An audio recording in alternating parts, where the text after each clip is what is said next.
Chapitre 14. Alors, elle ne sortit plus, elle ne remua plus. Elle se levait chaque matin à la même heure, regardait le temps par sa fenêtre, puis descendait s'asseoir devant le feu dans la salle. Elle restait là des jours entiers, immobile, les yeux plantés sur la flamme, laissant aller à l'aventure ses lamentables pensées et suivant le triste défilé de ses misères.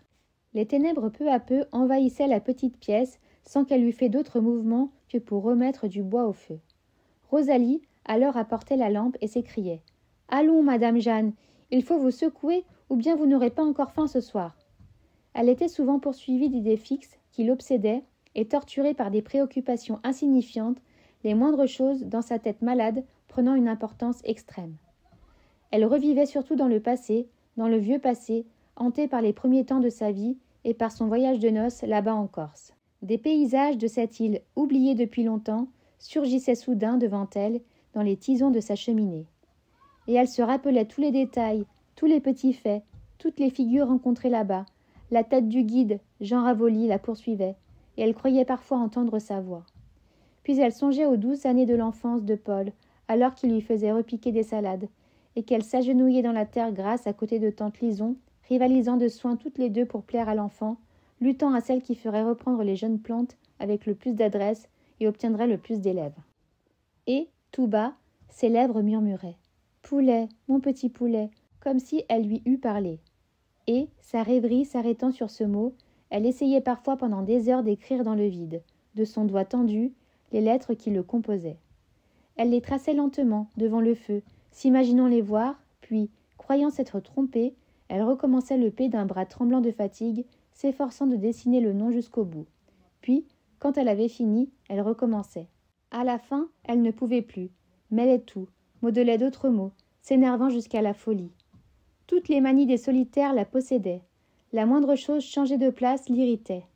Rosalie souvent la forçait à marcher, l'emmenait sur la route. Mais Jeanne, au bout de 20 minutes, déclarait « Je n'en puis plus, ma fille !» et elle s'asseyait au bord du fossé. Bientôt, tout mouvement lui fut odieux, et elle restait au lit le plus tard possible. Depuis son enfance, une seule habitude lui était demeurée invariablement tenace, celle de se lever tout d'un coup, aussitôt après avoir bu son café au lait. Elle tenait d'ailleurs à ce mélange d'une façon exagérée. Et la privation lui en aurait été plus sensible que celle de n'importe quoi. Elle attendait, chaque matin, l'arrivée de Rosalie avec une impatience un peu sensuelle. Et, dès que la tasse pleine était posée sur la table de nuit, elle se mettait sur son séant et la vidait vivement d'une manière un peu goulue. Puis, rejetant ses draps, elle commençait à se vêtir. Mais peu à peu, elle s'habitua à rêvasser quelques secondes après avoir reposé le bol dans son assiette. Puis elle s'étendit de nouveau dans le lit, puis elle prolongea de jour en jour cette paresse jusqu'au moment où Rosalie revenait furieuse et l'habillait presque de force. Elle n'avait plus, d'ailleurs, une apparence de volonté, et, chaque fois que sa servante lui demandait conseil, lui posait une question, s'informait de son avis, elle répondait « Fais comme tu voudras, ma fille ». Elle se croyait si discrètement poursuivie par une malchance obstinée contre elle qu'elle devenait fataliste comme un oriental. Et l'habitude de voir s'évanouir ses rêves et s'écrouler ses espoirs faisait qu'elle n'osait plus rien entreprendre, et qu'elle hésitait des journées entières avant d'accomplir la chose la plus simple, persuadée qu'elle s'engagerait toujours dans la mauvaise voie et que cela tournerait mal. Elle répétait à tout moment « C'est moi qui n'ai pas eu de chance dans la vie ». Alors Rosalie s'écriait « Qu'est-ce que vous diriez donc s'il vous fallait travailler pour avoir du pain, si vous étiez obligé de vous lever tous les jours à 6 heures du matin pour aller en journée? Il y en a bien qui sont obligés de faire ça pourtant, et, quand elles deviennent trop vieilles, elles meurent de misère. » Jeanne répondait « Songe donc que je suis toute seule, que mon fils m'a abandonnée. » Et Rosalie alors se fâchait furieusement. « En voilà une affaire, eh bien, et les enfants qui sont au service militaire, et ceux qui vont s'établir en Amérique ?» L'Amérique représentait pour elle un pays vague, où l'on va faire fortune et dont on ne revient jamais. Elle continuait « Il y a toujours un moment où il faut se séparer, parce que les vieux et les jeunes ne sont pas faits pour rester ensemble. » Et elle concluait d'un ton féroce « Eh bien, qu'est-ce que vous diriez s'il était mort ?» Et Jeanne, alors, ne répondait plus rien. Un peu de force lui revint, quand l'air s'amollit au premier jour du printemps, mais elle n'employait ce retour d'activité qu'à se jeter de plus en plus dans ses pensées sombres. Comme elle était montée au grenier, un matin, pour chercher quelque objet, elle ouvrit par hasard une caisse pleine de vieux calendriers. On les avait conservés selon la coutume de certains gens de campagne. Il lui sembla qu'elle retrouvait les années elles-mêmes de son passé, et elle demeura saisie d'une étrange et confuse émotion devant ce tas de cartons carrés. Elle les prit et les emporta dans la salle en bas. Il y en avait de toutes les tailles, des grands et des petits, et elle se mit à les ranger par année sur la table. Soudain, elle retrouva le premier, celui qu'elle avait apporté au peuple. Elle le contempla longtemps, avec les jours biffés par elle le matin de son départ de Rouen, le lendemain de sa sortie du couvent. Et elle pleura. Elle pleura des larmes mornes et lentes, de pauvres larmes de vieille en face de sa vie misérable étalée devant elle sur cette table. Et une idée la saisit qui fut bientôt une obsession terrible, incessante, acharnée. Elle voulait retrouver presque jour par jour ce qu'elle avait fait. Elle piquait contre les murs, sur la tapisserie, l'un après l'autre, ses cartons jaunis, et elle passait des heures en face de l'un ou de l'autre, se demandant « Que m'est-il arrivé ce mois-là » Elle avait marqué de traits les dates mémorables de son histoire, et elle parvenait parfois à retrouver un mois entier, reconstituant un à un, groupant, rattachant l'un à l'autre tous les petits faits qui avaient précédé ou suivi un événement important. Elle réussit, à force d'attention obstinée, d'efforts de mémoire, de volonté concentrée, à rétablir presque entièrement ses 2 premières années au peuple, les souvenirs lointains de sa vie lui revenant avec une facilité singulière et une sorte de relief. Mais les années suivantes lui semblaient se perdre dans un brouillard, se mêler, enjamber, l'une sur l'autre, et elle demeurait parfois un temps infini, la tête penchée vers un calendrier, l'esprit tendu sur l'autrefois, sans parvenir même à se rappeler si c'était dans ce carton-là que tel souvenir pouvait être retrouvé. Elle allait de l'un à l'autre autour de la salle qu'entouraient, comme des gravures d'un chemin de la croix, ces tableaux des jours finis. Brusquement, elle arrêtait sa chaise devant l'un d'eux et restait jusqu'à la nuit immobile à le regarder, enfoncée en ses recherches. Puis tout à coup, quand toutes les sèves se réveillèrent sous la chaleur du soleil, quand les récoltes se mirent à pousser par les champs, les arbres à verdir, quand les pommiers dans les cours s'épanouirent comme des boules roses et parfumèrent la plaine, une grande agitation la saisit. Elle ne tenait plus en place. Elle allait et venait, sortait et rentrait 20 fois par jour, et vagabondait parfois au loin, le long des fermes, s'exaltant dans une sorte de fièvre de regret. La vue d'une marguerite blottie dans une touffe d'herbe, d'un rayon de soleil glissant entre les feuilles, d'une flaque d'eau, dans une ornière où se mirait le bleu du ciel, la remuait, l'attendrissait, la bouleversait, en lui redonnant des sensations lointaines, comme l'écho de ses émotions de jeune fille, quand elle rêvait par la campagne. Elle avait frémi des mêmes secousses, savouré cette douceur et cette griserie troublante des jours tièdes quand elle attendait l'avenir. Elle retrouvait tout cela maintenant que l'avenir était clos. Elle en jouissait encore dans son cœur, mais elle en souffrait en même temps, comme si la joie éternelle du monde réveillé, en pénétrant sa peau séchée, son sang refroidi, son âme accablée, n'y pouvait plus jeter qu'un charme affaibli et douloureux. Il lui semblait aussi que quelque chose était un peu changé partout autour d'elle. Le soleil devait être un peu moins chaud que dans sa jeunesse, le ciel un peu moins bleu, l'herbe un peu moins verte, et les fleurs plus pâles et moins odorantes, n'enivraient plus tout à fait autant.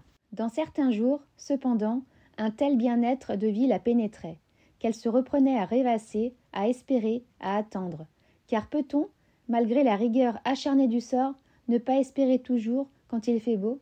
Elle allait devant elle, pendant des heures et des heures, comme fouettée par l'excitation de son âme. Et parfois, elle s'arrêtait tout à coup et s'asseyait au bord de la route pour réfléchir à des choses tristes. Pourquoi n'avait-elle pas été aimée comme d'autres ? Pourquoi n'avait-elle pas même connu les simples bonheurs d'une existence calme ? Et parfois encore, elle oubliait un moment qu'elle était vieille, qu'il n'y avait plus rien devant elle, hors quelques ans lugubres et solitaires, que toute sa route était parcourue, et elle bâtissait, comme jadis, à 16 ans, des projets doux à son cœur. Elle combinait des bouts d'avenir charmants. Puis la dure sensation du réel tombait sur elle. Elle se relevait courbaturée, comme sous la chute d'un poids qui lui aurait cassé les reins. Et elle reprenait plus lentement le chemin de sa demeure en murmurant « Oh, vieille folle, vieille folle !» Rosalie, maintenant, lui répétait à tout moment « Mais restez donc tranquille, madame, qu'est-ce que vous avez à vous émouver comme ça ?» Et Jeanne répondait tristement « Que veux-tu ? Je suis comme Massacre, au dernier jour. » La bonne, un matin, entra plutôt dans sa chambre et déposant sur sa table de nuit le bol de café au lait. « Allons, buvez vite, Denis est devant la porte qui nous attend.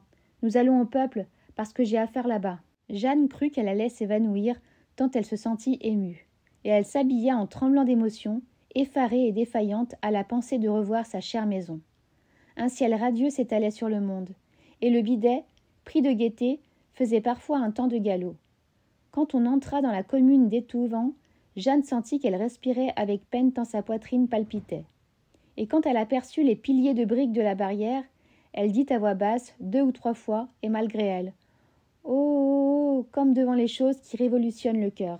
On détela la carriole chez les Couillard, puis, pendant que Rosalie et son fils allaient à leurs affaires, les fermiers offrirent à Jeanne de faire un tour au château, les maîtres étant absents, et on lui donna les clés. Elle partit seule, et, lorsqu'elle fut devant le vieux manoir du côté de la mer, elle s'arrêta pour le regarder. Rien n'était changé au dehors, le vaste bâtiment grisâtre avait ce jour-là sur ses murs terni des sourires de soleil. Tous les contrevents étaient clos. Un petit morceau d'une branche morte tomba sur sa robe, elle leva les yeux, il venait du platane. Elle s'approcha du gros arbre à la peau lisse et pâle et le caressa de la main comme une bête. Son pied heurta, dans l'herbe, un morceau de bois pourri. C'était le dernier fragment du banc où elle s'était assise si souvent avec tous les siens, du banc qu'on avait posé le jour même de la première visite de Julien. Alors elle gagna la double porte du vestibule et eut grand-peine à l'ouvrir, la lourde clé rouillée refusant de tourner. La serrure enfin céda avec un grincement des ressorts. Et le battant, un peu résistant lui-même, s'enfonça sous une poussée. Jeanne, tout de suite, et presque courant, monta jusqu'à sa chambre.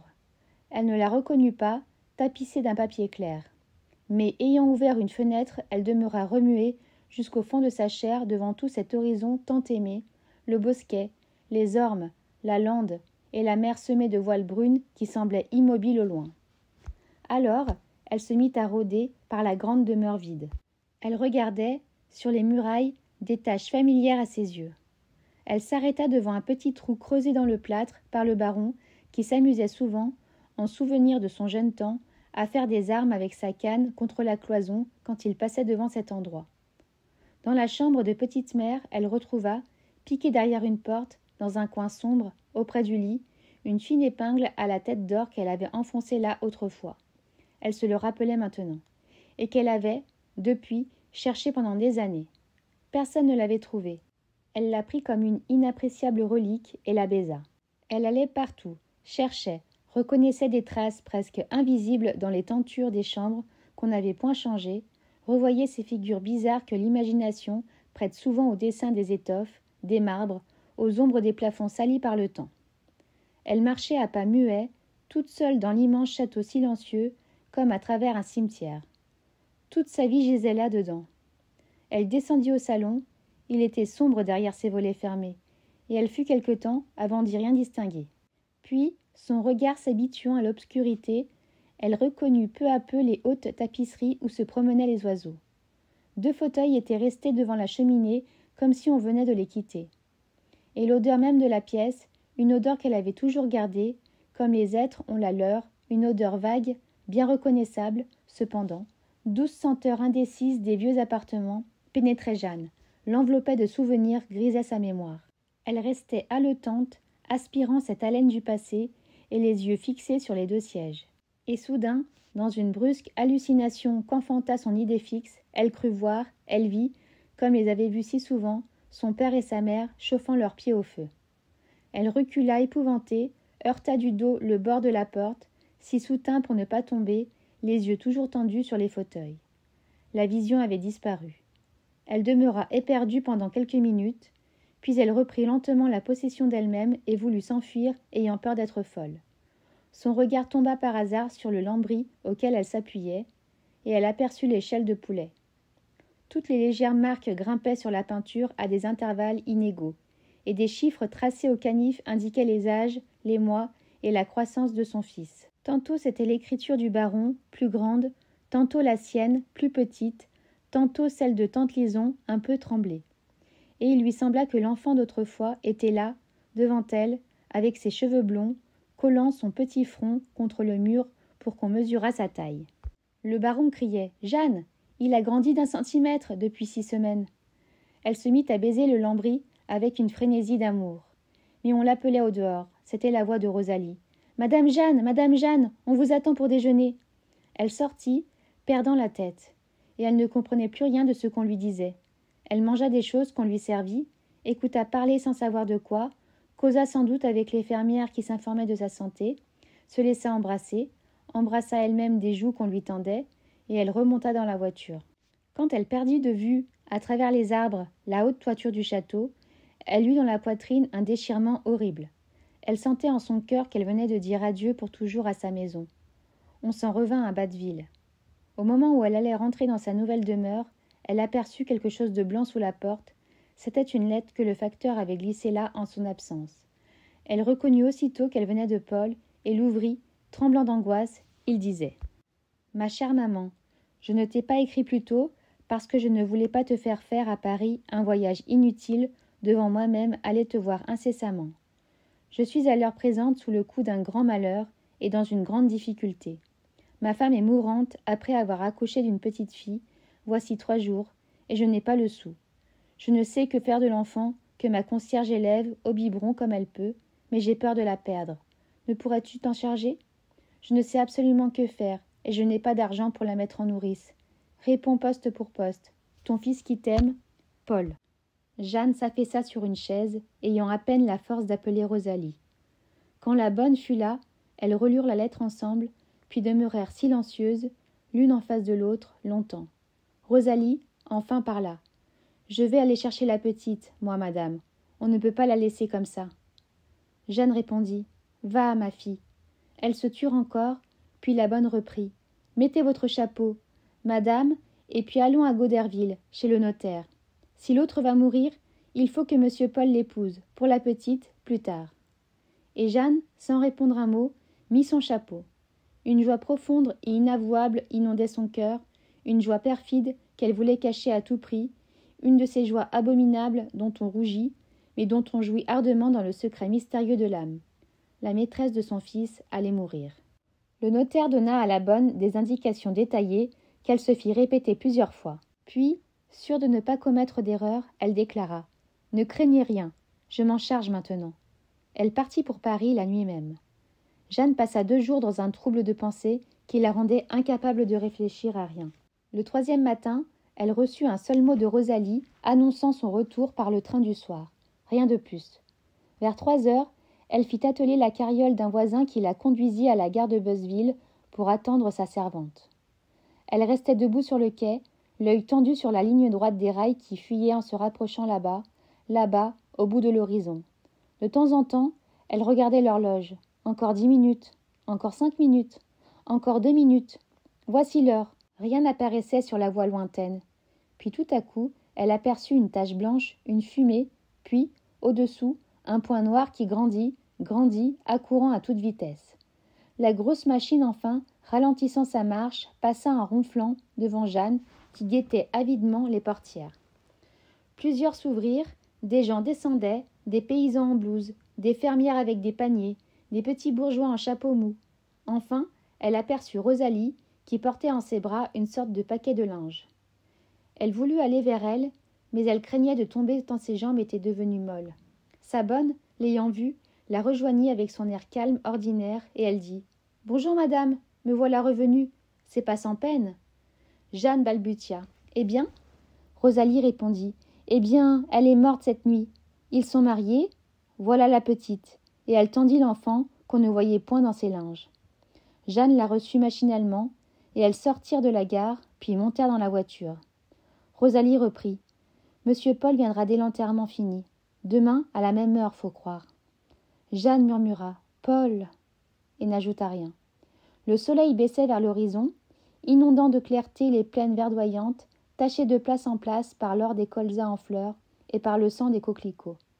Une quiétude infinie planait sur la terre tranquille où germaient les sèves. La carriole allait grand train, le paysan claquant de la langue pour exciter son cheval. Et Jeanne regardait droit devant elle, en l'air, dans le ciel que coupait, comme des fusées, le vol cintré des hirondelles. Et soudain, une tiédeur douce, une chaleur de vie traversant ses robes, gagna ses jambes, pénétra sa chair.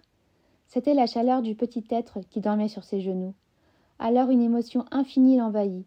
Elle découvrit brusquement la figure de l'enfant qu'elle n'avait pas encore vue, la fille de son fils. Et comme la frêle créature, frappée par la lumière vive, ouvrait ses yeux bleus, en remuant la bouche.